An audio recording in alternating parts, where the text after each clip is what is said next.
귀한 자리에 초대해 주셔서 감사드리고요. 제가 그 장신 교수님께 미리 여기서 발제되어졌던 그 책 공적 하나님 나라 평화 책 받아보고서 제가 후회했습니다. 예, 그, 그 요청에 응하지 말 거랬는데 너무 쟁쟁하신 우리 교수님들께서 좋은 그 글들을 많이 써주셔서 그래서 한 2달 전에 좀 말씀은 듣긴 했는데 사실 현장에서 사역을 하다 보면 아무래도 이런 학문적인 글들을 쓸 시간들이 좀 부족하고 뭐 또 제 개인적인 학문적인 소견도 좀 짧은 관계로 이 어떤 면에서 좀 도움이 될까라는 고민을 좀 많이 했었는데 그래도 또 교수님들께서 해주셨던 좋은 그 이론적인 바탕이 있었기 때문에 저는 이제 신대원 98기입니다. 98기고요. 그래서 이 현장에서 그 배웠던 것들을 토대로 사역을 할 수 있었기 때문에 사실은 그런 면에서 또 보면 조금 더 교수님들이 가르쳐 주셨던 것들을 현장에서 접목해 나가는 진행형에 대한 이야기를 좀 오늘 나누면 어떨까 싶고요. 거듭 제가 마지막 정리할 때도 말씀을 드리겠지만 하나의 그 실제적인 이야기 정도로만 이해해 주시면 될 것 같습니다. 저희끼리 흔한 자리에서 사석에서 이야기할 때 의견을 좀 얘기하라고 할 때 개인적인 의견을 좀 빼고 여러 공적인 이야기를 좀 하면 좋겠다라고 하는데 사실 저는 좀 개인적으로는 좀 반대의 생각을 좀 가지고 있는 면도 좀 있습니다. 어떤 생각이냐면 개인의 솔직한 생각들이 나와줘야지만 구체적인 이야기들이 엮여져서 그게 어떤 의미에서 좀 공적으로 가다듬어질 수 있는데 대체로 이럴 것이다라는 가상으로 이 논의들을 이야기하다 보면 이 사상 누각 같은 이야기들이 나오는 경우들을 종종 발견해서 그런 측면에서 이 서론부터 해서 좀 더 구체적인 이야기를 짚고 넘어가면서 끝으로 귀납적으로 뒷부분에서 저희가 현장에 사역했던 고민들이 이런 원리들이 좀 있지 않을까라는 고민에 화두를 던지는 정도로 오늘 말씀을 좀 나누려고 하고요. 저는 그 덕수교회라는 교회에서 14년 동안 사역을 했고 개인적인 히스토리를 잠깐 말씀을 드리면은 좀 여러 교단을 좀 이러저러한 개인적인 뭐 연유에 의해서 저희 그 외가 쪽은 뭐 한 9세군에 오래 있었고요. 저는 성결교도 학창 시절에 오래 다녔고 침례교회도 좀 있었고 감리교도 잠깐 있었고요. 네. 그다음에 그 장로교도 공교롭게 첫 사역지는 고신이었고요. 그다음에 합동에도 좀 있었고 그리고 이제 통합에도 좀 있었습니다. 여러 가지 있었고 교회도 한 20명 정도 단위의 개척교회에서도 있었고 한 2만 명 정도 되는 큰 교회에서도 뭐 청년부 활동이나 여러 가지들을 경험했고 대학 때 그 IBF라는 선교단체에도 있어서 복음주의권에서 열심히 좀 사역도 했고 신대원 와서도 조직신학이라든지 그리고 기독교 영성 이런 과목들 그리고 문화 선교에 대한 관심들이 좀 복합적으로 좀 많았습니다. 뭐 복합적으로 많았다는 건 거꾸로 말하면 뭐 제대로 한 게 제대로 없다는 표현일 수도 있는데 그런 것들을 좀 다 하나하나 엮어서 실제 현장에서 구현되는 것들에 관심이 좀 많았었고요. 제가 사역했었던 이 덕수교회라는 교회는 또 그 굉장히 예전적인 리추얼을 가지고 있는 교회이면서 선교적인 방향은 지금은 이제 3대 목사님이 오셔서 약간의 목회 기조가 좀 바뀐 걸로 알고 있지만 대체적인 흐름이 좀 에큐메니칼적이면서 공적인 이 사역이나 신학에 대한 고민들을 많이 하는 교회입니다. 그래서 저도 14년 사역하면서 개인적으로는 한 7년 정도는 복음주의권에서 워낙 오래 있다 보니까 소위 말하는 여기서 말하는 복음주의권이라는 것은 이제 그 저희가 알고 있는 그 존 스토트나 이런 기반을 한 그 복음주의권을 말하는데 거기서 오래 사역하다 보니까 좀 교회에 적응이 좀 안 됐었습니다. 사역을 하다가. 그렇지만 한 7년 정도 사역을 쭉 하고 나오면서 깊이 이제 교회를 이해하게 되어지면서 교회가 가지고 있는 장점을 상당히 많이 보게 됐고요. 또 그 덕수교회라는 자체가 어떤 프로그램을 하든지 항상 이 지역 사회에서의 커뮤니티 센터가 된다는 생각을 항상 가지고 있어서 그 사역을 기조로 해서 제가 나중에 이제 기획이라든지 전반적인 것들을 교회를 담당하는 역할들을 맡으면서 좀 더 지역 사회에서 그러니까 성장기 이후에 교회가 어떤 역할을 해야 되는지에 대한 좀 대안적인 고민들을 현장에서 좀 많이 한 상태에서 그리고 나서 이제 제가 지금 사역하고 있는 신촌의 필름 포럼이라는 곳에 영화관에 지금 사역을 하게 됐습니다. 기독교 영화관이죠. 그래도 나오겠지만 그 필름 포럼은 기본 뿌리 자체는 지금 총장하고 계신 임성빈 총장님께서 기독교 문화 교수하시면서 문화선교연구원을 설립을 한 20여 년 정도, 올해가 20주년이라고 하더라고요. 거기에서부터 좀 시작이 되어져서 그 문화선교연구원이 꾸준하게 뭐 오늘이란 잡지도 내고 뮤지컬도 하고 여러 가지 일들을 하는 와중에 15년 전에 이 영화제를 시작을 했습니다. 이 단편 영화제부터 시작해서 그게 15년 정도 되어지면서 이 규모가 커지고 문화선교원 내에 여러 사역들이 정리가 되어지면서 영화 쪽에 좀 집중을 하는 계기가 있었고요. 7년 전에 그 영화관을 저희가 인수를 했습니다. 일반 예술영화관을 인수를 해서 기독교 영화관을 가지고 이제 영화제를 개최하게 된 영화관이 됐고요.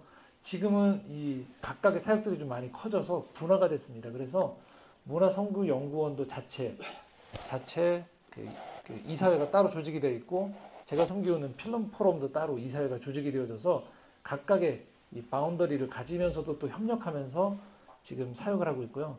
지금 이번 주가 딱 저희가 1년의 가장 큰 행사인 영화제가 지금 화요일부터 개막해서 주일까지 영화제가 쭉 진행 중에 있습니다. 그 문화선교연구원과 필름 포럼이 있는 그 법인이 필레마라는 곳인데요.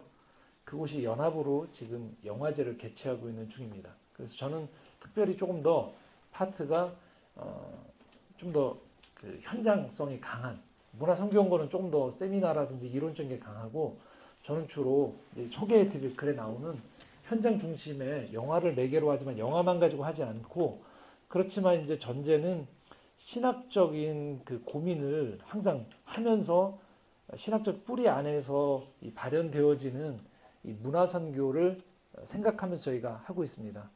그런 것들이 이제 기본 전제로 하고 있기 때문에 아마 그 현장에서 지금 이제 신대원생들도 종종 주기적으로 좀 저희를 방문하시고 교회하고도 연합하는 일들에 있어서 아무래도 교회 이름이 있지 않고 이 필름 포럼이라는 이 정식 영화관에서 사역하기 때문에 좀 제3의 장소처럼 여겨지면서 접근성이 좀 문턱이 좀 낮고 접근성이 좋은 장점이 있는 곳에 있습니다. 그래서 그런 곳에 사역하고 있기 때문에 아마 오늘 하나님 나라와 문화 중에서 특별히 문화 선교라는 이름에 제가 그래서 부제를 달기를 기독교 영화관 필름 포럼 사역을 통해 살펴본 새로운 문화 선교에 대한 이 가능성이 좀 보였던 면들이 있고요. 그것에 따른 재언을 하는 자리로 좀 이해해 주셨으면 좋겠습니다.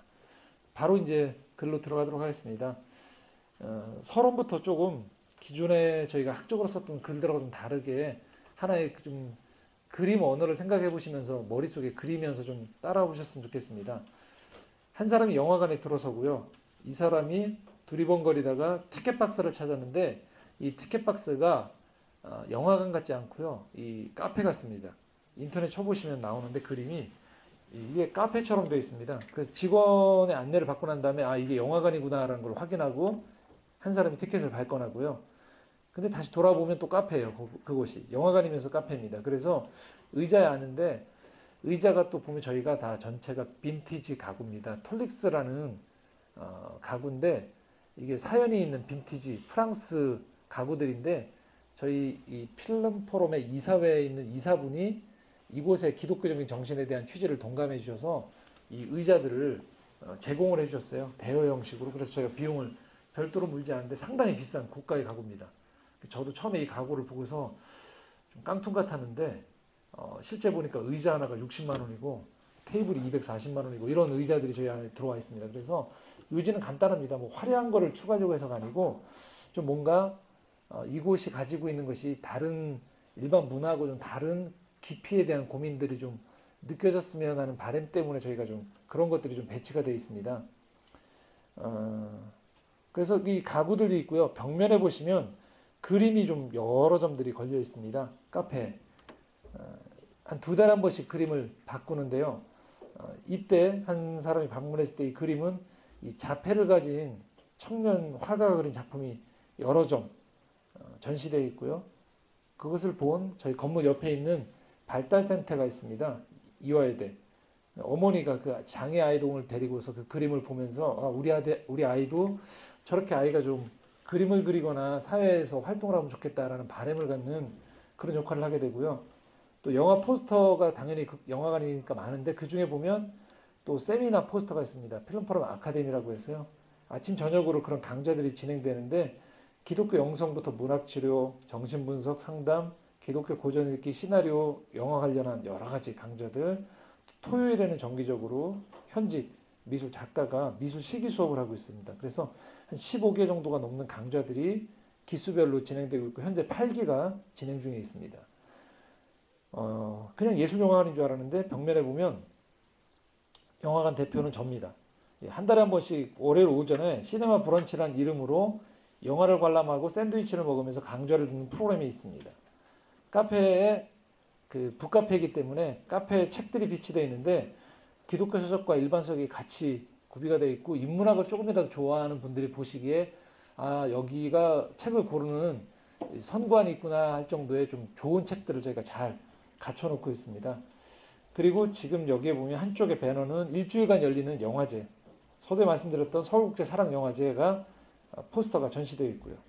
그리고 영화 포스터 외에 또 하나의 영화관 포스터 옆에 보면 국전판이라고 해서 굉장히 큰 포스터 중에 하나가 교회 포스터가 있습니다. 창조의 정원이라는 이름인데 주일에 영화관을 운영하지 않고 제가 그곳에서 주일 오전에 창조의 정원의 이름으로 영화관에서 예배를 드리고 있습니다. 그래서 예배 공동체가 영화관 안에 있습니다. 그래서 이 청년이 이 관객이 문득 깨달은 것이죠. 청년 때 꽤 열심히 교회를 다녔지만 지금은 안 했던 모습 속에서 영화를 보러 왔다가 여러 가지 기독교 관련하거나 사람의 내면을 건드리는 여러 가지 장치들을 만나면서 본인이 크리스찬이었던 것들을 다시 한번 깨닫고 관심을 갖고 한 번은 교회를 와보면 좋겠다라는 생각을 가지게 된다는 것이죠.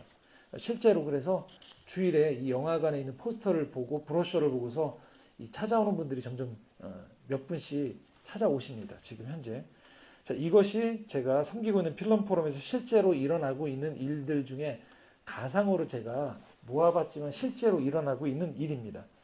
그래서 본고를 통해서 저는 그간 이루어왔던 이 문화 선교에 대한 다양한 담론과 시도들을 정립하거나 평가하는 이론적인 작업 대신에 직접 지금 이 현장에서 제가 경험하고 있는 목소리를 담아서 신학적이고 실천적인 것들에 대한 이 과제를 재현하는 것으로 본 발제에 대한 성격을 좀 균형하고 진행하도록 하겠습니다.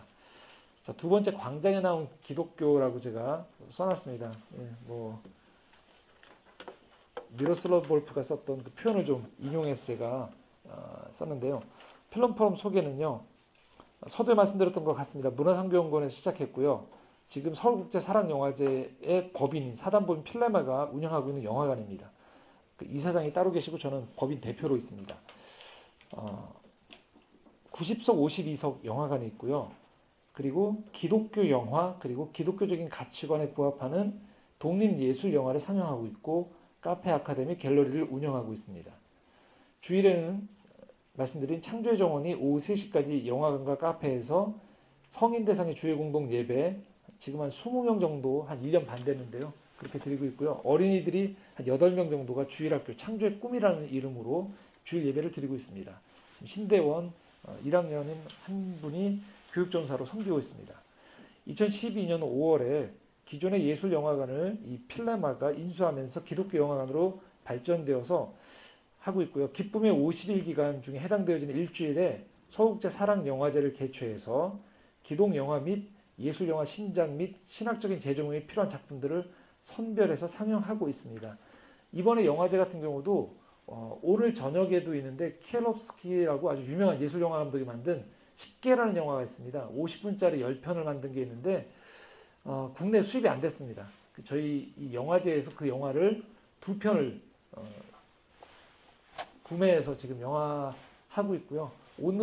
내일은 그래서 이 10개를 가지고서 그 데칼로그를 쓴 김용규 인문학자가 오셔서 강의를 하고 있고 주일에는 그 정성일이라는 뭐 국내에서 가장 잘 알려진 영화 평론가 그분도 크리스찬이신데 그분이 이제 10개에 대한 강의를 하시고요.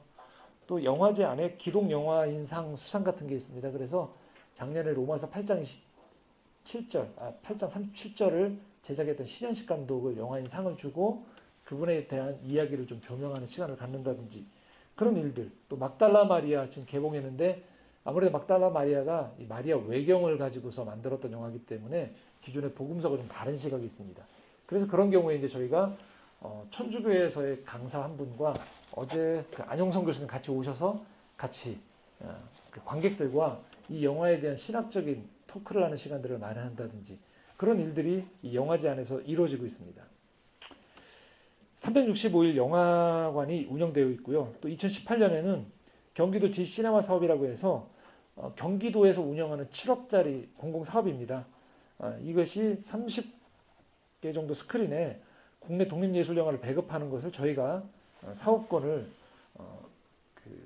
받아오게 되어져서요. 입찰을 통해서 저희가 받아오게 돼서 이 공공기관과도 저희가 함께 일을 하고 있습니다. 현재 필름포럼은 그래서 서울국제사랑영화제를 태동시킨 문화선교연구원과 함께 긴밀한 관계를 유지하면서 무게중심은 문화선교연구원은 주로 이론적인 쪽으로 저희는 이 필름포럼은 실제적인 사역들을 감당하는 쪽으로 해서 이 두 개가 조화롭게 이 사역을 진행하고 있습니다. 필름포럼이 가지고 있는 공공신학적 관점에 대한 특징, 다른 여러 가지 특징이 있지만 특별히 이 자리는 이 공공신학에 대한 관심을 가지고 계신 분들이 모인 자리이기 때문에 그 관점에서 좀 이야기를 건네겠습니다. 먼저 재정인데요. 보통 이런 단체들이 운영하는 방식은 둘 중에 하나입니다. 교회의 완벽한 후원을 받든지 또는 그냥 그 단체가 운영하는 자금을 통해서 하는데요. 저희는 이 세 가지가 함께 움직입니다. 정부에서 인정하는 예술영화관이기 때문에 정부 지원금이 상당히 많이 저희한테 옵니다. 물론 그거에 따른 것은 스크린 쿼터를 유지해야 되는 그런 일들이 있고요. 또 하나는 교회나 개인들이 후원을 해주고 계세요. 그리고 저희도 경영을 해서 그것들을 토대로 수익을 거둬서 이 세 가지가 결합된 형태로 저희 재정을 운영하고 있습니다. 그래서 저희는 이제 비즈니스 미션이라고 표현하고 있습니다. 그런 일들을 벌이고 있습니다. 그래서 이 내용들이 그 내용입니다. 밑에서 세 번째 줄에 보시면 이렇게 이해하시면 되겠습니다. 그래서 이 다섯 번째 줄을 보겠습니다. 영화진흥위원회와 전국의 예술영화관 관계자들과 교류하면서 멀티플렉스 위주의 편중된 영화 산업으로 인해서 다양한 영화를 관람하고자 하는 선택권이 심각하게 침해받고 있는 상황에 대해서 저희가 함께 이 대책을 논의하고 참여하고 있습니다. 이것은 그 지원금에 따라서 그 상업성에만 편중되지 않은 좋은 예술 영화를 선별하여 상영함으로써 이 지원금은 영화진흥위원회에서 나오는 지원금을 말합니다. 이것들이 저에게 지원되는 대신에 저희가 경제적인 것들에 대한 로스가 발생함에도 불구하고 좋은 영화들을 예술 영화들을 선별해서 자본의 논리에만 잠식당하지 않을 수 있는 이 문화예술계의 최소한의 안정망을 확보하는 일에 이 필름포럼도 동참하고 있다는 것을 말씀드리고요. 말씀드렸던 이 G시네마 사업은 저희가 15년간의 어떤 이 영화제에 대한 이 사업이 공신력이 인정받아서 그래 사업자로 선정이 되어서 지금 별도의 팀이 이 사업을 진행하고 있습니다. 저희는 서울에 있는 영화관이지만 그래서 연천부터 의정부, 수원, 안산까지 다 커버해서 그쪽에 관계된 예술 영화를 보급해주는 일에 저희 영화관이 그 주 사업자로 일을 하고 있습니다. 두 번째는요. 기독교적인 정체성과 예술성이 공존한다는 것을 의미합니다. 그러니까 극단적이지 않고요. 영화관에 와서 보시면 숨기지 않고 직접적인 기독성을 드러냅니다. 그래서 기독교 영화도 있고 기독교 서적도 있고 모든 것들이 다 오픈되어 있습니다. 하지만 동일하게 또 아직 신앙을 갖지 않은 분들이 오셔서도 거부감을 갖지 않을 만한 좋은 영화들이나 문화들이 같이 이 영화관에서 공존하고 있습니다. 그래서 보통 지역교회가 교회를 다니지 않는 분들을 위해서 노방전도를 하거나 여러 가지 초청을 해야 되는 상황인데 저희는 찾아옵니다. 그분들이 직접. 적게는 하루에 50명에서 많게는 300분 정도의 크리스찬, 넌크리스찬들이 같이 이 공간을 찾아오고 있는 상황입니다. 그래서 이분들이 이곳에 오셔서 여러 가지 저희가 비치한 문화선교연구원의 설교집이나 소식지, 찬송가 CD도 판매하고 있고요. 또 일반 예술영화 비평 잡지라든지 심리상담 도서들 여러 가지 것들이 공존하고 있고요. 필름포럼 아카데미의 강좌들도 마찬가지입니다. 그래서 기독교 영성 강좌도 있지만 일반인들이 와서 들을 수 있는 인문학 강좌들도 같이 동시다발적으로 진행하고 있습니다. 세 번째는요, 소비사회 속에서 재화의 교환을 넘어서 은혜의 경험을 제공한다는 것입니다. 흔히 말하기를 자본주의 사회는 소비사회라고 합니다. 현대인들은 자본을 통해서 돈을 내야지만 내가 누리고자 하는 경험을 살 수 있는 거죠. 여름이면 해변을 가는 대신에 상당한 비용을 지불하면서 워터파크를 가고 있고, 직접 악기를 배워서 연주하는 대신에 예매를 통해서 뮤지컬이나 콘서트를 경험하는 것으로 음악적인 경험을 대체합니다. 문제는 자본의 이익을 극대화하는 쪽에 이 문화계가 이 전략이 노출되어 있다는 것이죠. 그래서 우리가 하나의 경험을 할 때마다 비용을 지불해야 된다는 것이죠. 필름포럼 역시 소비사회 속에서 어떤 면에서는 가장 최첨단의 앞에 서 있는 영화나 카페, 가장 돈과 민감한 곳에서 사역하고 있습니다. 하지만 저희는 그래서 수익을 무시할 수는 없지만 이익의 극대화를 지향하기보다는요. 그래서 이곳에 찾아오는 분들을 소비자라는 측면보다는 이분들 한 분 한 분이 하나님의 형상이다라는 존재로 저희가 인정하면서, 그래서 저희의 목표는 적정가의 비용을 냈을 때 비용을 냈던 것보다 훨씬 더 많은 이분들이 은혜의 경험을 한다라는 경험을 하실 수 있도록 저희가 노력을 하고 있습니다. 이 예를 들면 이런 경험들이 있습니다. 한 번은 한 여성분이 대기업에서 홍보부장을 하시다가 25년간 일을 하시다가 대기업을 그만두셨는데요. 매주 한 번씩 저희 영화관을 찾아오시게 된 거죠. 계속 영화를 꾸준히 찾아오시면서 조조로 보니까 더더군다나 비용도 싸고 커피 맛도 좋고 여러 가지 좋은 문화 프로그램들이 있는 것들을 보면서 이분이 그 생각을 하셨답니다. 도대체 이 사람들이 뭐 하는 사람들이지?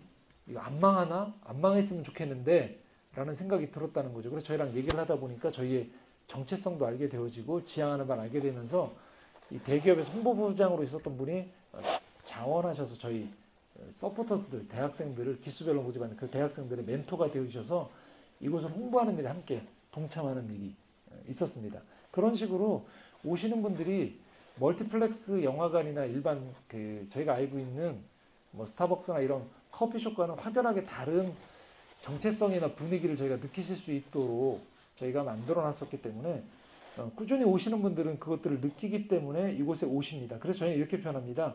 적정가의 비용을 지불하되 그것을 뛰어넘는 은혜의 경험을 하도록 공간을 사용하고 활용한다는 것이죠.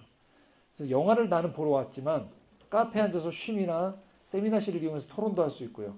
갤러리를 보러 왔지만 영화나 다른 시각적인 경험을 경험할 수도 있고, 커피를 마시러 왔다가 또 반대로 영화나 다른 아카데미 수강, 모든 강좌들이 그런 식으로 순환적으로 좀 복합적으로 경험할 수 있는 것들을 제공하려고 하고 있습니다. 네 번째는요, 사적 경험으로 시작해서 공적 가치에 눈을 뜨도록 돕는다는 것입니다. 문화는 철저하게 사적인 경험입니다. 내가 재미있고 좋아서 오는 것이기 때문에. 그렇지만 저희는 이 문화 선교를 하는 곳이라고 인식하고 있기 때문에 이 경험을 그냥 재미나 개인적인 어떤 소요되어지는 것으로만 그냥 소비하지 않도록 이것을 공적인 눈을 뜰 수 있는 가교 역할을 하는 것을 아주 중요하게 생각합니다. 그래서 개인이 문화를 접하면서 누렸던 정서적인 반응을 사적 경험으로 머물지 않도록 문화 선교적인 시각을 토대로 공적인 시야를 확보할 수 있는 일을 돕도록 하는 일을 지속적으로 하고 있습니다. 그래서 제가 한 달에 한 번씩 하는 이 시네마 브런치라는 말씀드렸던 저희가 상영하고 있는 예술 영화, 기독교 영화는 빼고 있습니다. 일부러. 그래야지 그 넌크리스찬들도 오실 수 있기 때문에. 그렇지만 영화를 보고 샌드위치를 먹으면서 제가 1시간 정도를 강의를 하고 그 다음에 30분 정도를 오신 분들하고 같이 디스커션하는 자리에서 나누는 가운데에서 그분들 자체가 확연하게 이것이 일반 영화 비평과는 다른 지점에서 본인들의 삶이나 또는 공적인 눈을 틔워줄 수 있는 시각을 제공한다는 것들을 느끼시게 되어 있습니다. 그래서 저희가 지금 하고 있던 영화들을 한번 예를 제가 들어봤었습니다. 옥자 같은 경우 작년에 이제 멀티플렉스 틀지 않았기 때문에 본래는 예술 영화 틀 영화가 아닌데 그럼에도 불구하고 옥자가 있어서요.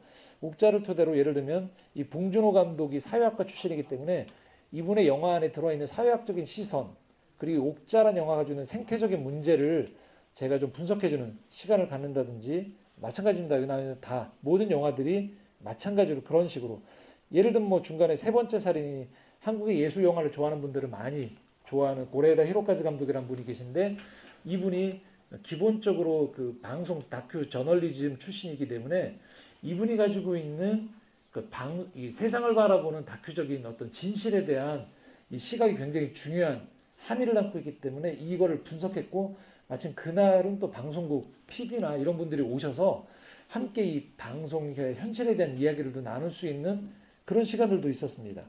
그런 식으로 저희가 계속적으로 만들고 있고요. 저녁에는 시네마 나이트라는 프로그램으로 영화평론, 음악평론, 정신과 전문의들이 여기 나와 있는 이런 영화들, 예를 들면 고령과 소년살인사건이라는 영화는 4시간짜리 대만 영화입니다. 굉장히 긴 영화인데요. 이 영화를 보고 나오면 일반인들이 상당히 어려워할 영화인데, 이 정성희 평론가의 평론을 들어보면 이 영화가 대만 전체 역사를 토대로 이 세계사적인 문명을 이해할 수 있는 굉장히 중요한 단서가 될 수 있는 영화다라는 것들에 대한 눈이 열리는 경험을 하게 됩니다. 상당히 좋은 영화였고요. 장고인 멜로디라는 영화도 집시에 대한 영화인데, 집시 음악가, 기타리스트인데요. 이게 단순히 집시가 유대인과 다르게 미국에 편입되어지지 못하면서 이 세계 역사 속에서 주변부로 밀려나는 이야기들. 또 원더힐이라는 영화는 우디 앨런 영화죠. 이 정신과 전문의인 최종호 교수께서 현대인들이 가지고 있는 관계나 불안 심리에 대한 영화, 이 이야기들을, 이분들이 다 크리스찬들이십니다. 다 이것들이 묻어날 수 있는 영화들을 저희가 기획하고 또 그런 작업들을 진행해 나가고 있습니다. 그래서 점점 초반에는 저희가 이 영화관이 개관했을 때에는 기독교인들이 하고 있는 영화관으로만 인식하시다가 점점 다른 예술 영화관에서 보기에도 본인들이 하지 못하는 영역들을 제가 개척해 나가고 있는 것들이 있기 때문에 점점 저희 영화관이나 영화제에 대한 관심들이 좀 높아져 가고 있는 상황입니다. 다섯 번째는요, 고독과 소외의 개인주의를 넘어서 대화와 협력의 공동체를 지향한다는 것입니다. 모든 면에서 그렇게 그것들을 지향하는데요. 저희가 운영할 때 우리 내부 직원들과도 그런 소통을 하고 있고요. 그리고 아카데미를 예를 들면 강사를 데려다가 그냥 강의를 시키는 게 아니고 강사와 긴밀하게 강의를 의논합니다. 그래서 저희가 원하는 것은 그냥 유명 강사를 데려다가 소비하는 것이 아니고요. 강사 스스로가 이 강의를 통해서 성장할 수 있도록 돕습니다. 그리고 그래서 저희가 한 6기 정도 때부터는 저희가 찾아다니지 않아도 이제는 일반 대학에 계신 교수님들이 저에게 연락이 오기 시작했었습니다. 기존의 대학 커리큘럼에서 못했던 좀 새로운 강의들을, 일반인들을 만나고 싶다라는 제안들이 오기 시작하셔서 수가 아직 많지는 않지만 그래도 이제 역으로 일반 대학에 계신 교수님들도 저희가 꾸준히 이 아카데미를 진행하니까 적을 때는 50에서 많을 때는 150명 정도 안팎의 수강생들이 진행되고 있는데요. 그러니까 이제 저희한테 요청하셔서 수강생의 수가 중요하지 않고 강의를 해서 일반인들하고 좀 창조적인 강의를 하고 싶다는 요청을 하고 계셔서 그런 일들을 저희가 진행하고 있습니다. 계속 그렇게 해서 저희가 쓰고 또 모든 것들을 유통하는 그것들에서 그치지 않고 서로 성장할 수 있는 것들을 이야기하고 있고요. 기독교 영화임에도 불구하고 일반에게 잘 알려지지 않는 영화들이 있습니다. 묻혀버릴 수 있는 영화들이요. 예를 들면 작년에 저희가 영화제에서 개봉했던 영화 중에 하나가 아마 이 영화 얘기하시면 거의 모르실 것 같은데 I am 호프맨이라는 영화가 있습니다. 캄보디아 프놈펜에서 이 빈민가 사역을 하시는 이 선교사님이 계신데요. 이 영화 감독이 무려 이 영화를 몇 년 찍었냐면 8년을 찍으셨어요. 서울 광염교회 집사님이신데 방송국 그 감독으로 있다가 캄보디아 프놈펜에 가셔서 1년만 찍으려고 하던 게 길어져서 8년을 찍었습니다. 캄보디아 프놈펜에서 희망학교라는 데를 만드셔서 이 학교에 가장 가난한 아이들이 학교를 통해서 점점 학교를 다니면 다닐수록 빈민가를 이 아이들이 사창가를 간다 이렇게 되거든요. 근데 그 횟수가 점점 줄어들든지 기간이 뒤로 밀리는 거죠.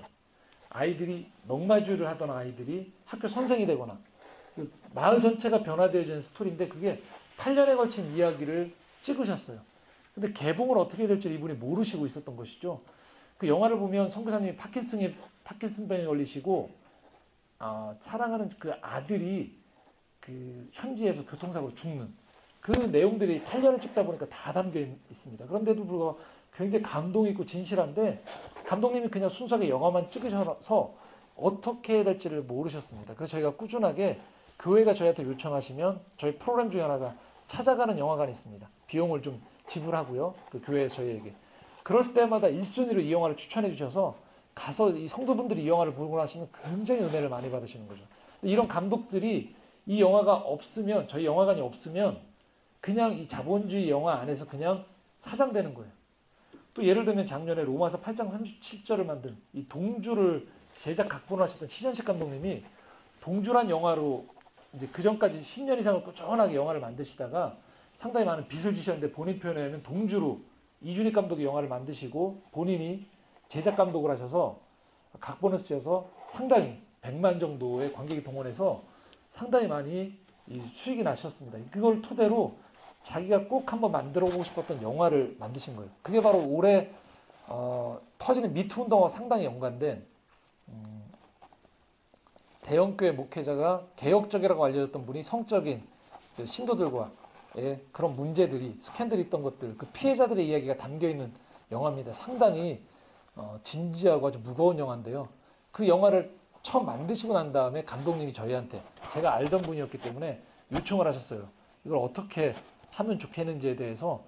그래서 미리 감독님하고 홍보 단계에서부터 이걸 어떻게 한국교회에게 이슈로 그냥 소진되어지지 않고 진지하게 한국교회가 반성할 수 있는 종교개혁 500주년을 맞이해서 이 영화가 어떻게 하면 의미 있는 영화가 될 수 있는지를 저희가 같이 의논하고 패널들을 섭외를 다 해드리고 각 신학교에 학생회들을 초대한다든지 해서 초반부터 해서 이 영화가 한국교회에 알려질 때 또 사회에 알려질 때 어떻게 이 홍보 전략을 짜야 되는지까지 같이 의논을 하면서 저희가 좀 도움을 드리려고 최선을 다했습니다.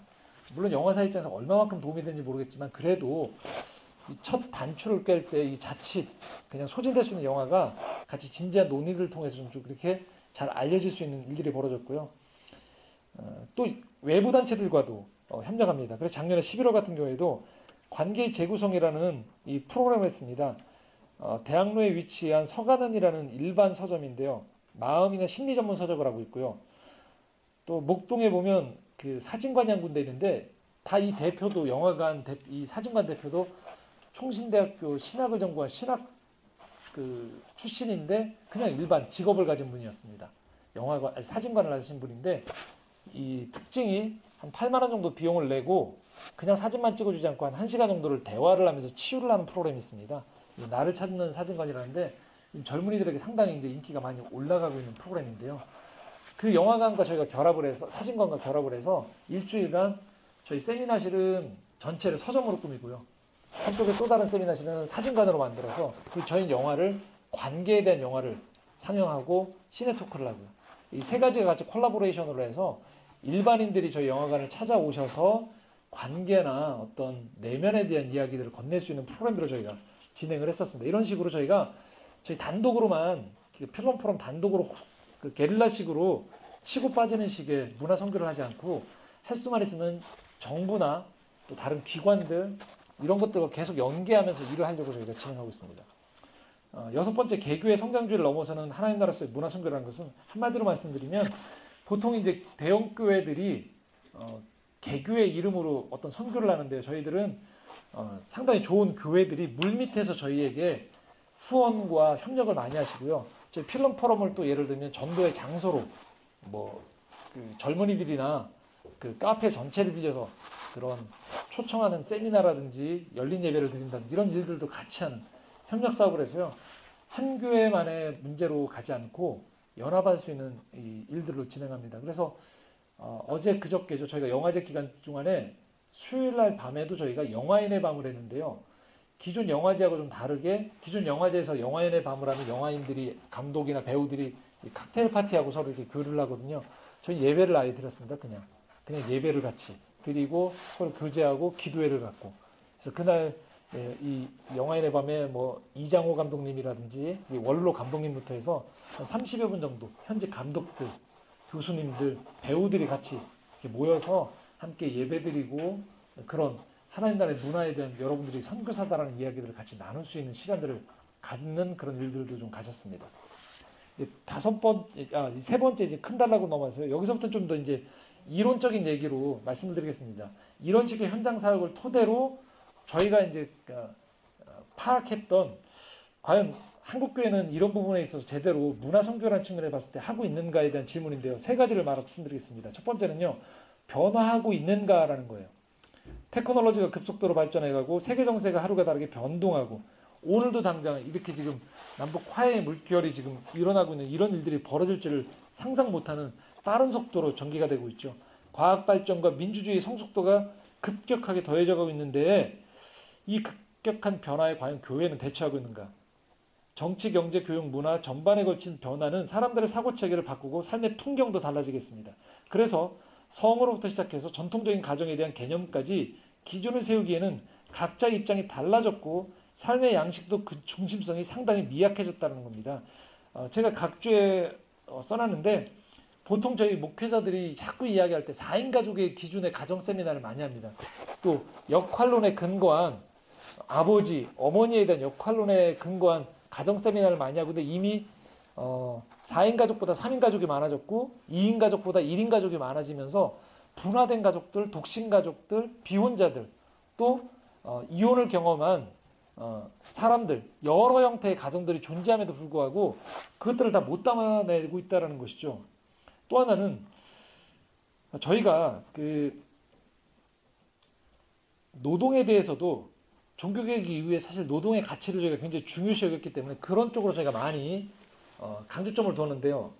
최근 들어서 이 AI 시대가 도래하면서 이 노동에 대한 헌신 이전에 이 반복되어지는 노동은 대다수가 기계가 대체하는 것들 속에서 과연 소위 우리는 예전에 논다라고 표현했는데 이 삶의 질을 어떻게 향상시킬지에 대한 노동 이후에 줄어든 노동을 가지고 어떻게 삶을 대처해야 될지에 대한 이야기들을 과연 하고 있는지에 대한 질문을 제가 던져보는 것이죠. 그래서 이미 이런 변화는 저희가 거부할 수 없는 흐름으로 가고 있습니다. 하지만 대부분의 목회자들 또 문화선교는요. 교회 내 모임과 활동을 유지하고 성장시켜 나가기에 필요한 목회적인 대안과 방법론에 근거한 설교 또 프로그램들이 대부분이라는 거죠. 그렇기 때문에 이 성도들이 이 변화에 대한 질문들을 던질 때 답변하기가 어렵다는 것입니다. 두 번째, 채워주고 있는가라는 건데요. 제가 청년 사역을 하고 있을 때 한 번 한 청년이 저한테 이 SNS 카카오톡으로 저한테 이렇게 질문이 들어왔었습니다. 한 스님의 이렇게 경구 아주 좋은 그 아실만한 책인데 멈추면 비로소 보이는 것들이라는 그 해민 스님의 책의 한 구절을 사진을 찍어서 저한테 보냈습니다. 청년부 리더였는데 저한테 이렇게 질문하더라고요. 제가 교회 리더인데 이 스님 책에서 은혜를 받고 있다고 괜찮은지 모르겠다고 저한테 이렇게 문구를 보낸 거죠. 이 말이 너무 와닿는다고. 이런 식으로 사실은 지금 뭐 제가 알고 있는 뭐 범준스님 이런 분들은 교인들도 굉장히 많이 그 강의를 들으시더라고요. 증문즉답이라는 그 프로그램들은 제가 만나보는 크리스찬들 중에 상당수는 목회자들도 이 프로그램들을 이 강서를 많이 듣고 계시더라고요. 그런 상황 속에서 우리가 타종교에 대한 태도가 무조건 거기에는 아무런 진리가 없다는 식의 어떤 배타적인 태도로 가는 것이 과연 괜찮은가에 대한 질문입니다. 그럼에도 불구하고 현장에서 제가 만나고 있는 목회자들 대부분은요. 본인이 속해 있는 교단 신학에 근거한 바운더리를 절대 벗어나지 않으려고 합니다. 왜냐하면 그게 문제가 되어지기 때문에. 그래서 관심이 성도들이 고민하고 있는 고민점에 방점을 찍지 못하고요. 아무래도 현실적인 이유가 있겠죠. 목사 자신이 어디에 속해 있는가의 스탠스를 잡고서 사역의 범위를 바운더리를 설정하고 있는 것을 만나볼 수 있다는 것이죠. 그런데 실제로 만나보는 교인들 또 일반인들 아직 교회를 다니지 않는 분들은 이런 식의 목회자들이 설정한 바운더리가 중요하지 않습니다. 교단도 중요하지 않습니다. 그들은 자기에게 내적인 필요를 과연 채워줄 수 있는가를 고민을 하고 있다는 거죠. 그런데 안타까운 것은 오늘 대부분의 교회는 이미 제도화가 되어져 버렸습니다. 처음에 영성적으로 시작했지만 이게 제도화 되어지면서 이 제도 자체를 운영해 나아가기 위해서 대다수의 성도들이 헌신된 사람들이 거기에서 일을 하게 되어지거든요. 그러다 보니까 목회자들의 설교도 자연스럽게 어떻게 하면 더 제도화되어 있는 이 일들을 유지시켜 나아갈 수 있는데 성도들의 헌신이 쓰일 수 있는가에 계속적으로 목회적인 방점이 찍히는 안타까움이 있다는 것이죠. 그래서 이 밖으로 나온 이제 필름 포럼의 주중에 저는 외부에서 강연이나 이런 성경부 그룹이나 여러 성도들을 만나보면 확실히 교회 안에서 만날 때랑 다르게 속 얘기를 많이 하는데 상당수가 피로감을 느낀다는 것이죠. 교회를 다니면서 공급받지 못한다는 것들에 대한 하소연을 하고 있습니다. 세 번째는요, 열려있는가라는 거예요. 저희끼리 이야기할 때는 세상이 저희들에게 도덕성을 굉장히 많이 요구한다라고 하는데 실제로 만나보면 기대를 안 하고 있습니다. 왜냐하면 이미 교회가 그만큼이 안 된다는 것들을 다 알고 계세요. 교회가 사회의 기준에 미치지 턱없이 못한다는 것들을 이미 다 알고 있습니다. 매스미디어나 또 생활 속에서 만나는 크리스천들이 그다지 윤리의식이 높지 않다는 것을 이미 느꼈기 때문입니다. 그런데 그렇기 때문에 또 안타까운 것은 오히려 교회나 기독교인들이 비율이 높은 지역에 있거나 집단일수록 기독교로 인해서 그 사람들이 가지고 있는 보수적인 어떤 이 나누는 것들, 정죄하는 것들, 판단하는 것들 때문에 그 기독교인들이나 교회가 들어간 지역이나 집단이 오히려 분열이 되어지거나 집단 이기주의적인 태도를 보이는 게 훨씬 더 많다라는 거죠. 그래서 갈수록 교회의 신뢰도가 낮아지고 있다는 것들 우리가 봐야 된다는 거죠. 혹시 우리가 너무 폐쇄적이고 방어적이진 않은가? 우리가 오름이나 발음을 확보한 집단인 것처럼만 생각할 수 있을 때 그건 독백이 될 수 있다는 것이죠. 대화나 변혁의 자리까지 가기에는 우리가 지금 아직 너무 먼 것이 아닌가라는. 제 개인적으로는 한국 사회 근대에 큰 변곡점 세 가지가 IMF, 세월호 침몰 사건, 최근의 촛불 집회가 아닌가라는 생각들이 듭니다. IMF는 다름 아닌 평생 직장이 없어졌다는 것들에 대한 것들이 열리기 시작했고, 세월호 침몰 사건은 사실 구조적인 문제가 굉장히 많은 그 피해자를 발생할 수 있다는 것들을 눈을 우리가 뜰 수 있게 만들었고, 촛불 집회 같은 경우도 이 80년대에 있던 민주화는 또 다른 의미에서의 이 자발적인 참여 속에서의 어떤 평화적으로 정권이 교체되어지는, 그래서 전반적인 사회적인 인식이 대전환이 이루어졌다는 것이죠. 그런데 과연 우리가 이런 부분들에 있어서 토론하고 그 이야기를 건넬 수 있는가? 제가 현장에서 만나본 질문과 대답 속에서는 아직 대단히 미미하다는 것들을 좀 진단하고 있습니다. 네 번째, 문화 선교적인 입장에 제시하는 그래서 신학적인 과제는 무엇인가? 첫 번째는요, 높이를 말합니다. 이것은 뭘 말하느냐? 큰 그림을 말하고 있습니다. 우린 과연 소위 말하는 하나님 나라라고 제가 굉장히 많이 얘기하는데, 이 하나님 나라를 관념론에 그치지 않고 생활 속에서 실제로 구현될 수 있을 만큼의 그림을 그려나가고 있는가에 대한 질문입니다. 소확행, 워라벨이라는 이야기를 하고 있는데요. 제가 2주 전에 본 아주 인상 깊었던 영화가 저희 영화관에서 하고 있는 영화인데, 소공녀라는 영화입니다. 주인공 여자가 청년인데요. 집세를 못 내서 쫓겨나는 상황인데 집세를 내는 대신에 포기해야 되는 게 두 가지가 있었습니다. 여학생인데 담배하고 위스키를 포기하는 대신에 위스키와 담배를 포기하지 않고 집을 포기합니다. 친구 집을 또 돌아다니면서 차라리 내가 저녁에 한 잔의 위스키를 카페에 앉아서 즐기는 것을 포기하지 않는 거예요. 그것이 젊은 세대들이 평생 직장에 보장되어지지 않고, 이미 일본은 아마 여기 계신 분들 중에 좀 연배가 높으신 분들은 예전에 아르바이트 하면 20대에 취업하기 전까지가 아르바이트라고 생각하는 개념들이 강했습니다. 하지만 지금 저희가 편의점이나 주유소를 가보면 알 수 있는데 그 아르바이트라는 개념에 이미 30대가 넘어가고 40대까지도 들어오는 것들을 보게 됩니다. 건너 나라 일본은 이미 50대가 직업을 가지지 않고 혼자 살면서 아르바이트로 생계를 유지하는 사람들이 이미 훨씬 많다는 거고, 저희 나라도 지금 점점 가고 있는 거죠. 적은 수입 속에서 지속 가능하게 생존할 수 있는 법들을 사람들이 찾고 있습니다. 그러다 보니까 사람들이 자꾸 개인적인 위로와 만족만을 주려고 하는데, 과연 그게 전부일까? 또 그렇게만 저희가 편성하는 게 맞는가? 성서에서 이야기하는 구원과는 좀 거리가 멀고, 분명히 우리가 얘기하는 하나님 나라와도 멀다는 생각을 가져봅니다. 하지만 이런 것이죠. 그 7페이지에 제가 써놨는데요. 1980년대, 90년대에 복음주의권에서 가장 많이 통용되었던 기독교 세계관이라는 것이 있습니다. 창조 타락 구속을 통한 어떤 인지체계를 변화시켜서 이것들을 토대로 세상을 변혁시켜 나가겠다는 생각들, 그리고 하나님 나라라는 그 운동성들이요, 2000년대 들어서 대학을 다니고 있는 신세대들에게는 대단히 피상적으로 다가온다는 것입니다. 왜냐하면 그들은 피부로 와닿지 않거든요. 너무 거대 담론입니다. 그렇다고 저희가 낙관주의적인 희망을 제시할 수만도 없는 것은 사실이고요. 그렇기 때문에 구체적인 삶을 기반으로 한 구체적인 언어, 큰 그림을 그려나가지 않으면 지금 오고 있는 세대들에게는 이 하나님 나라는 대단히 관념론적이고 그냥 신학적인 그 담론에서 그칠 가능성이 많다는 것을 저희가 주목해야 된다는 것입니다. 두 번째, 깊이를 이야기합니다. 존재론적인 변화를 가져올 수 있는가에 대한 질문인 거죠. 저희 대부분 안타까운 것은 신학교 때 저희가 신학 수업을 받지만 현장에 나갔을 때 바로 신대원 3년 또는 7년 정도를 가지고 나가서 경험하는 것들은 대체로 곧바로 목회 현장에서 너무 많은 신방이나 목회 프로그램이 많기 때문에 그것들을 어떻게 하면 운영해 나갈 수 있는가 정도를 많이 고민합니다. 저는 직설적으로 이렇게 표현합니다. 제가 성교단체 출신이기 때문에 이런 표현을 쓰는데요.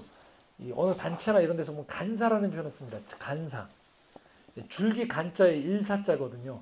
일을 주로 하는 사람들, 실무자를 말하는데 현장에 나아가 있는 매주 설교라는 담임 목회자 외에 나머지 부교육자들이 상당히 목사라기보다는 간사적인 느낌이 굉장히 강합니다. 실무를 많이 감당하는 간사의 성격으로 많이 담임 목회자의 대리로 나머지 일들을 감당해 나간다는 것이죠. 그러다 보니까 정작 성도들을 1대1로 만났을 때 성도들이 가지고 있는 인생의 아주 중요한 문제들에 대해서 정직하게 저희가 답변하고 기도해주고 그들에게 상담해 줄 수 있는 역량이 부족하다는 것이죠.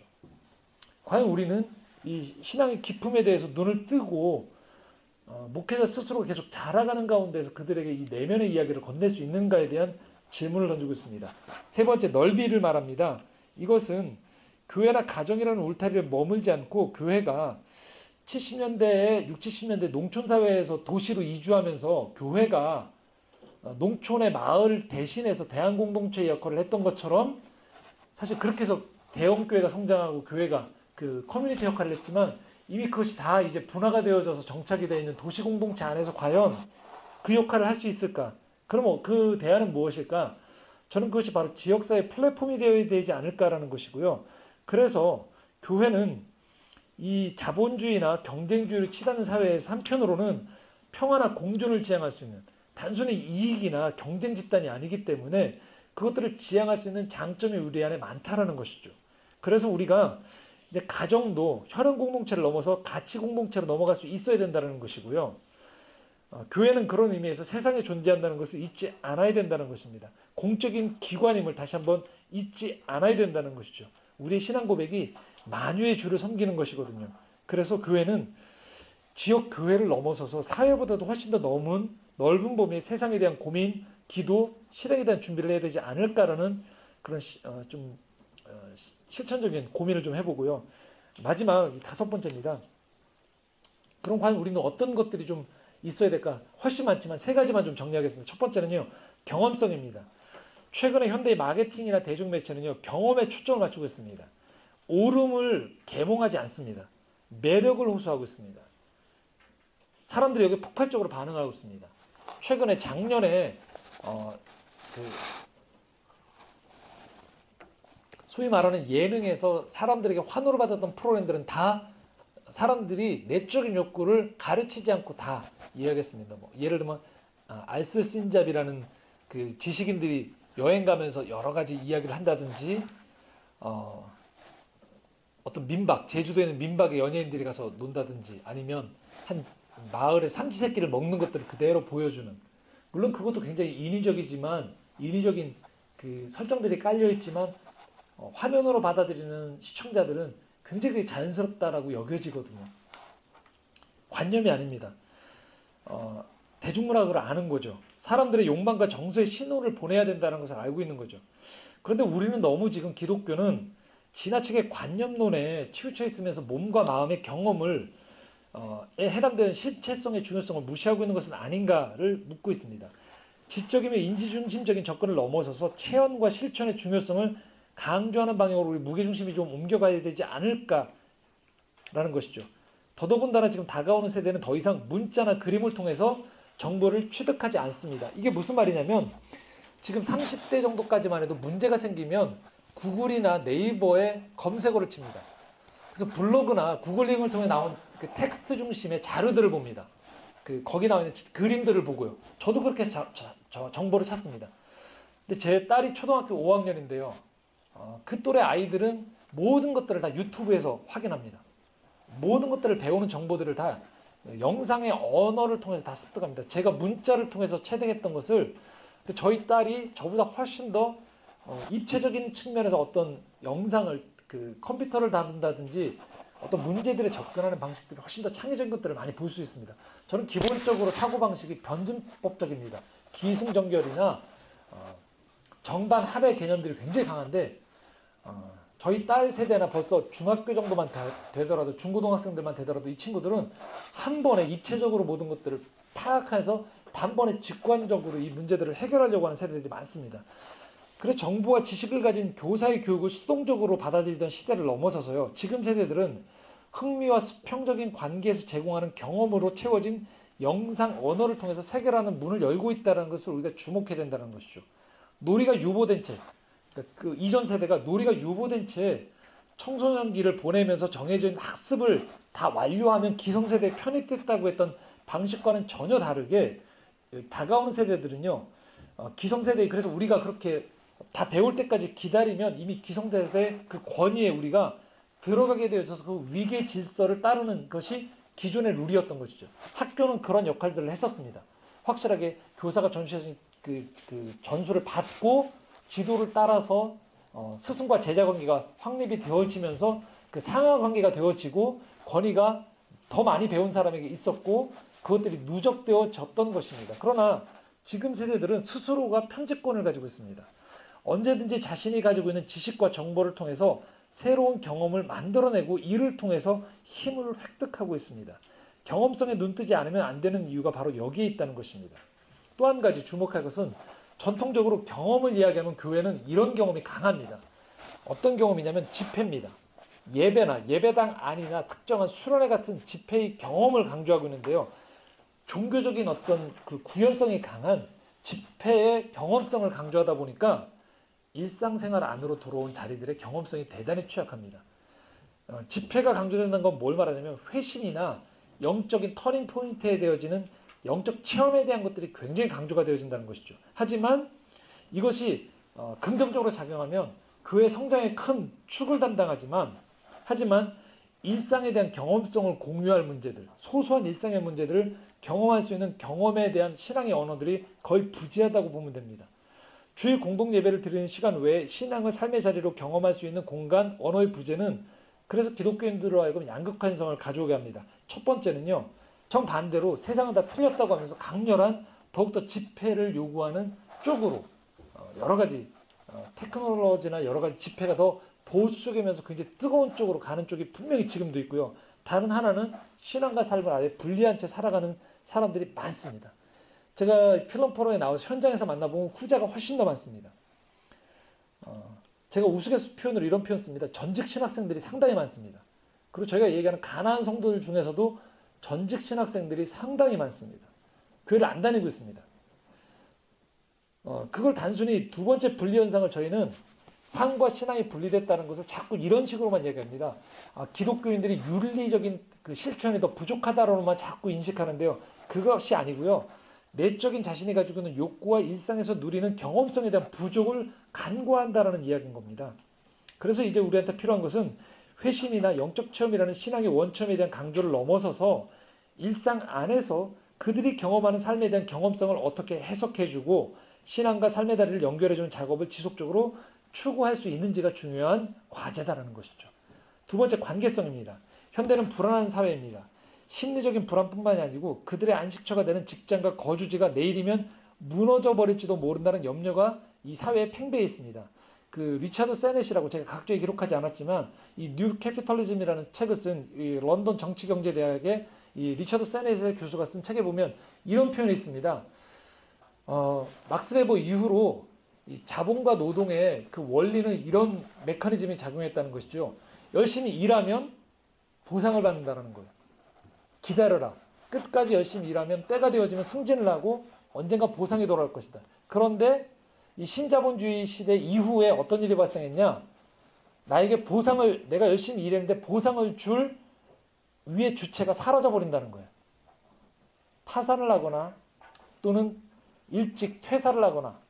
그래서 그 상관이나 나에게 이 오랫동안 내가 노동을 한 것들에 대한 기다렸던 것들에 대한 대가를 줄 이 주체가 사라져버린 일들이 발생하기 때문에 보상을 받을 기회가 상실되어져 버린다는 것이죠.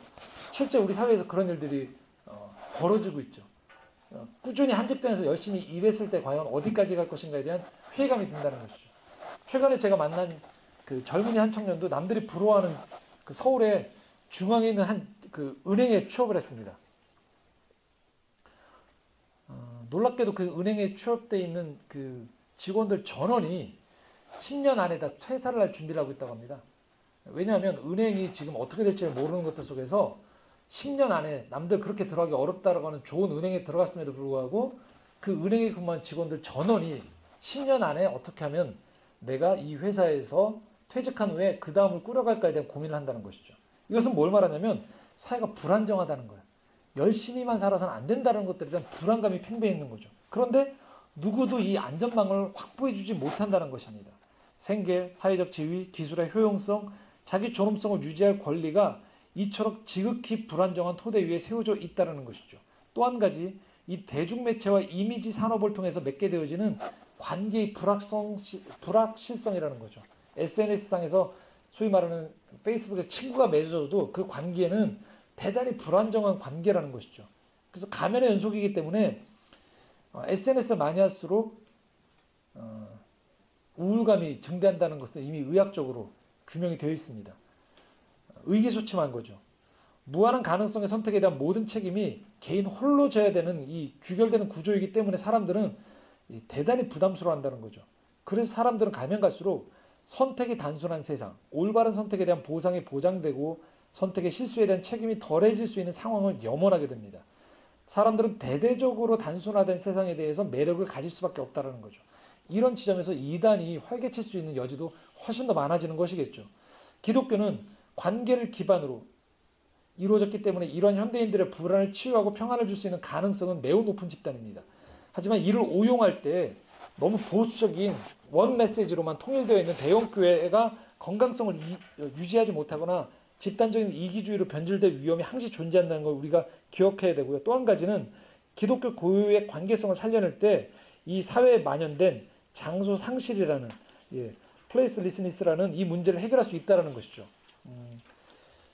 환대라는 이 문제에서 가장 중요한 것 중에 하나가 장소를 내어줌이지 않습니까? 그래서 현대인들에게 과잉 이동이나 임시성으로 인해서 이 피로감이 만연해 있는 것들이 교회 또는 교회와 관련된 이 단체들이 제공해주는 의미 있는 장소를 통해서 그들에게 안식을 전해줄 수 있지 않을까. 뭐 라브리라고 얘기하죠. 피난처라고 이야기하는 그런 일들을 저희가 제공할 수 있지 않을까라는 것이죠. 세 번째, 창조성입니다. 좁은 시야로 신학과 목회를 견제하면 할수록 교회 입지가 줄어든다는 것이죠. 비평과 새로운 정보에 개방적이면서 세상에서 만날 수 있는 사람들과 있는 모습 그대로 교류할 것이 요청되어진다는 것입니다. 불확실성과 쉽게 대답할 수 없는 질문에 자신을 노출해야 된다는 것이죠. 모른다는 사실도 인정해야 된다는 것이죠. 자신의 무지와 부족을 인정하는 용기도 필요하고요. 그리고 이 모든 것들에 대한 열림에 응답하는 창조적인 지혜 또한 필요하다고 봅니다. 그렇다고 이 방법이 세상과 기독교 문화의 대립이나 또는 과거의 리차드 니버식의 정복주의적인 변혁, 기독교 국가라고 산정해놨을 때의 전체를 다 변혁시킬 수 있다는 그 변혁을 말하지 않고요. 문화 안에 담겨있는 위험 요소에 대해서 분별하는 비판적인 대화, 이것은 클라이브 마슈가 얘기했던 그 기독교 영성에 대한 책에서 제가 말씀드리는 표현인데요. 비판적인 대화 가운데에서 창조적인 시도를 할 수 있어야 되지 않는가라는 이야기고요. 신학과 사역 현장에서 유기적인 관계 형성을 통해서 지속적으로 우리가 수행해야 될 과제가 아닌가라는 것입니다. 이것을 위해서 가장 필요한 것 중 하나가 바로 신학적인 상상력이라는 것이죠. 마사 누스바움이 이런 얘기를 했습니다. 그 미국의 정치 철학자죠. 모든 재판관들은 시인이 되어야 된다는 표현을 썼습니다. 그 시적정이라는 책에서도. 왜냐? 결국은 판관이 판단을 내리는 모든 그 범법자들은 그들이 처해 있는 장발장이 빵 한 조각을 훔쳤을 때의 그 상황을 이해할 수 있는 것들이 부족하기 때문에 어마어마한 판결을 내리는 것처럼 결국은 이 예술이 가지고 있는 장점 중에 하나는 우리로 하여금 이런 상상력, 공감, 상상력, 연민을 통해서 직접 그 자리에 모든 것들을 경험할 수 없지만 우리가 이런 신학적인 상상력과 이런 것들을 발동을 시킴을 통해서 사회적인 것들에 대한 우리가 공감 능력을 키워갈 수 있지 않을까라는 것들, 그리고 그를 통해서 어떤 창조적인 지혜가 나오지 않을까라는 제안을 해봅니다. 그래서 논증이나 변증 넘어 그 다음 단계에서의 대화와 변혁의 자리로 나아가기 위해서 더욱더 우리 기독교가 창조성을 격려하고 지원해야 되지 않을까라는 좀 제안을 좀 해보고요. 맺은 말에 보시면 기술한 바와 같이 해서 그 맨 마지막까지는 이제 정리한 표현이고요. 맨 마지막 이런 표현을 썼습니다. 제가 문화선교의 방법은 다양하다. 필름 포럼도 그 중에 사역의 하나일 뿐입니다. 사실. 따라서 필름 사역의 현장의 목소리와 신학에 대한 고민 역시 제가 현장에서 경험한 부분적인 것 수밖에 없습니다. 또한 저희가 사역하는 곳은 서울이라는 물적, 인적 인프라가 어느 정도는 갖춰진 도시이면서 영화나 카페라는 매체의 수요자라는 특성이 좀 더 강조된 점이라는 것을 간과할 수 없고요.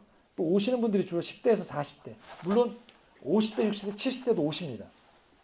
그런 그 한계성을 가지고 있는 제어림은 미리 밝혀둡니다. 그렇지만 서울의 신촌에 위치한 가운데 오늘도 이 경쟁과 생존의 바다 한가운데에서 하나님 나라의 문화선교를 시도하고 있고 개인의 관계 회복을 이야기하면서도 시대와 사회의 흐름을 담아내고자 저는 비록 횟수로 3년밖에 안 됐지만 이전부터 20년 가까이 사역했던 이 사역의 발자취와 그 가운데 얻게 된 문화와 신학에 대한 통찰력은 그래도 동시대를 살아가면서 하나님 나라를 지향하고 이 공공적인 것들에 대한 공공신학을 퍼블릭 시알라지를 고민하고 있는 이 시대의 목회자나 이 크리스찬들에게 일정 부분은 좀 유의미한 도움이 되어지지 않을까라는 것들로 생각해 보면서 또 여러분들의 이 건설적인 비평, 비판들, 토론을 귀담아 듣는 시간을 가졌으면 좋겠습니다. 감사합니다.